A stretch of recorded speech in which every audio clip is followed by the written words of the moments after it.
হতাশা থেকে বের হওয়ার এটাই উপযুক্ত সময়। যে কোনো হতাশা থেকে আজ আপনাদের জন্য একটা মোটিভেশন ভিডিও নিয়ে এসেছি, সেটা বিশেষ করে তরুণদের জন্য লেখা। তাই ভিডিওটি সম্পূর্ণ মন দিয়ে দেখুন। হয়তো কোনো কথা আপনার খারাপ লাগতে পারে, তবে এটাই বাস্তবতা। পজিটিভ মাইন্ডে শোনার অনুরোধ রইল। আপনি রোজ ঘুমাবেন, ঘুম থেকে উঠবেন, খাওয়া দাওয়া করবেন, মোবাইল দেখবেন, তারপর আবার ঘুমিয়ে পড়বেন।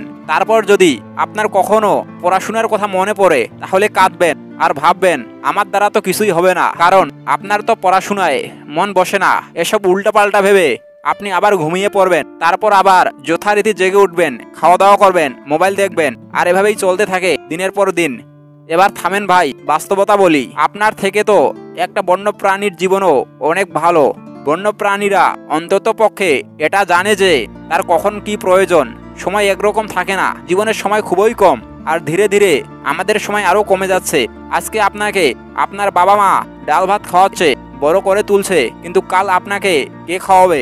ধরুন আপনি কলেজ বা ভার্সিটিতে পড়েন, যখন আগামীকাল আপনার ক্লাসমেট বা আপনার মতোই কেউ আপনার থেকে অনেক বেশি এগিয়ে যাবে, তখন আপনার কেমন লাগবে? যখন আপনার বন্ধু নিজের স্বপ্ন পূরণ করতে ব্যস্ত থাকবে, তখন আপনি রাস্তায় রাস্তায় কাজের সন্ধানে এদিক সেদিক ঘুরে বেড়াবেন, আর কাজ না পেলে বাসায় এসে চিপায় বসে কাঁদবেন আর নানা অজুহাত দেখাবেন। তারপর তখন আপনি নিজেকে বলবেন যে আমার ভাগ্যটাই খারাপ। হতাশা থেকে বের হওয়ার উপায় আপনার ভেতরেই আছে। আসল কথা কি জানেন? দুনিয়া জড় পদার্থ।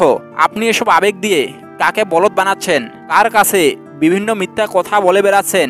এই পৃথিবীর মানুষের ভাবনাকে গুরুত্ব দেয় না। দুনিয়া মানুষের আবেগ বোঝে না, এবং দুনিয়া কারো দুঃখ বোঝে না। তাই আপনি যদি একটা ভালো জীবন বেছে নিতে চান, যদি মা বাবার গর্বের সন্তান হতে চান, যদি সমাজে প্রতিষ্ঠিত হতে চান, তাহলে কিছু করে দেখান। আজ বা কাল নয়, এই ভিডিওটি দেখার পরেই শুরু করুন।